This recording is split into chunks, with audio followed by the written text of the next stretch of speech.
አብረን የምንካፈለው ስለ ማቹሪቲ ነው። ብዙ ሰዎችም ሀሳብ በሚሰጡት አንፃር ያለውን እንየውና ከዛ በኋላ ወደ ራሳችን ወይም ደግሞ ወደ ትክክለኛው ማቹሪቲ ማለት እንደሆነ ወይም ደግሞ ብስለት ምን ማለት እንደሆነ አብረን የምንነጋገርበት ርዕስ ነው የሚሆነው ማለት ነው። እንግዲህ ማቹሪቲ ማለት ብዙ ጊዜ ሰዎች ለውጥ ለምሳሌ እኛ ካለንበት ከልጅነት ወደ ወጣትነት ስናልፍ ያሉ ነገሮች ናቸው ብሎ ብዙ ሰዎች ይናገራሉ። ግን ደግሞ ማቹሪቲ ማለት እሱ ብቻ አይደለም ማለት ነው። ማቹሪቲ አንዱ እሱ በስጋዊ ወይም ደግሞ በሚታየው ማቹሪቲ ልንል እንችላለን። ምክንያቱም ከዚህ በፊት ያልነበሩ ስሜቶች የሚታዩበት ስለሆነ ማቹሪቲ ልንል እንችላለን።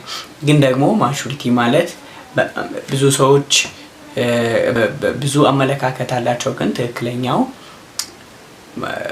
ምንድነው የሚለውን ማወቅ ያስፈልጋል ማለት ነው። ስለዚህ ማቹሪቲ የእድሜ ጉዳይ ብቻ አይደለም። ማቹሪቲ ጥሩ ተናጋሪ የመሆን ጉዳይ ብቻ አይደለም ማለት ነው። ማቹሪቲ ማለት በስብዕና በሞላ ህይወት ውስጥ ወደ ትክክለኛ ወደ ሆነው እድገት ማደግ ነው። ማደግ ማለት የስጋዊ እድገት ሳይሆን የአእምሮአችን የሚያድግበት አእምሮአችን የሚሰፋበት ማለት ነው።